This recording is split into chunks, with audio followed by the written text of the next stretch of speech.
ఇది కేవలం సమాచారంగా మాత్రమే భావించండి. వైద్య నిపుణులను సంప్రదించండి. అనుకోకుండా ప్రెగ్నెన్సీ వచ్చింది, ప్లాన్ చేయలేదు కానీ వాళ్ళ ప్రెగ్నెన్సీ వచ్చింది. ఈ ప్రీ కన్సెప్చువల్ ప్లానింగ్ అవన్నీ లేవు, కానీ వాళ్ళకి ప్రీ కండిషన్స్ ఉన్నాయి.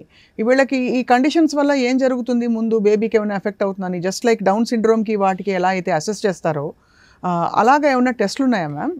తప్పకుండా. ఇప్పుడు అందరిగా ఆడవాళ్ళందరికీ గైడ్ లైన్స్ ప్రకారం టిఫా స్కాన్ చేస్తారు. యూజువల్గా 16 to 20 వీక్స్ మధ్యలో చేస్తారు. ఇప్పుడు మా దగ్గరికి వచ్చే వాళ్ళలో 30% ఇప్పుడు అవేర్నెస్ పెరిగి చాలా మంది ముందే వస్తారు. ఈ మందులు వాడుతున్నాను, ఈజ్ ఇట్ సేఫ్ అని అడుగుతారు. కానీ 30% మందికి తెలియదు, ప్రెగ్నెన్సీ వచ్చాక వస్తారు.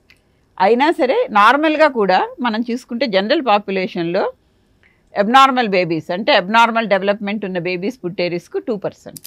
అంటే 100 నార్మల్ డెలివరీస్లో 2 పీపుల్కి అబ్నార్మల్ బేబీస్ పుట్టొచ్చు. ఎపిలెప్సీ ఉన్న వాళ్ళకి మందుల వలన దట్ రిస్క్ ఈస్ 4%. కానీ 96% నార్మల్గానే డెలివరీ అవుతుంది. సో ఈ 2కి 4కి కలిపి డబుల్ ద రిస్క్ అంటారు. అది ఆ మాట వినగానే భయం వేస్తుంది. సో అందుకని ఇది ఎక్స్ప్లెయిన్ చేస్తాం అనమాట. అంటే ఇప్పుడు ఈవెన్ మందులు వాడినా 96% chances that the mother will have a normal baby. Right. కానీ ఈ 2% రిస్క్ కూడా చూసుకోవాలి. ఎందుకంటే ఒకసారి అబ్నార్మల్ బేబీ పుడితే లైఫ్ లాంగ్ కష్టపడతారు.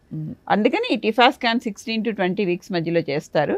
ఇప్పుడు ఫీటల్ ఎంఆర్ఐస్ కూడా ఉన్నాయండి. ఎంఆర్ఐ ఆఫ్ ద బేబీ చేస్తే బేబీ బ్రెయిన్ ఎలా ఉంది, స్పైనల్ కార్డ్ ఎలా ఉంది. ఎందుకంటే ఈ మందులన్నీ కూడా నర్వస్ సిస్టమ్ని ఎఫెక్ట్ చేస్తాయి. అవును, స్పైనల్ కార్డ్ అబ్నార్మాలిటీస్, మీనింగ్ అంటే ఇలాంటివి ఫామ్ అవుతాయి. సో న్యూరల్ ట్యూబ్ డిఫెక్ట్స్ అలాంటివన్నీ కూడా స్కాన్లో తెలుస్తాయి. కొంతమందికి అవసరమైతే ఫీటల్ ఎంఆర్ఐలు చేస్తారు. ఒక్కొక్కసారి they will have kidney abnormalities or the heart abnormalities. So ఇప్పుడు హార్ట్ కిడ్నీ ఉన్న ట్రీటబుల్ అనుకోండి, అబార్షన్ చేయక్కర్లేదు. ఎందుకంటే ఇప్పుడు పుట్టుకతోటి చాలా మందికి హార్ట్ ప్రాబ్లమ్స్ ఉంటాయి, వెంటనే సరి చేస్తారు, సర్జరీలు అవి చేసి.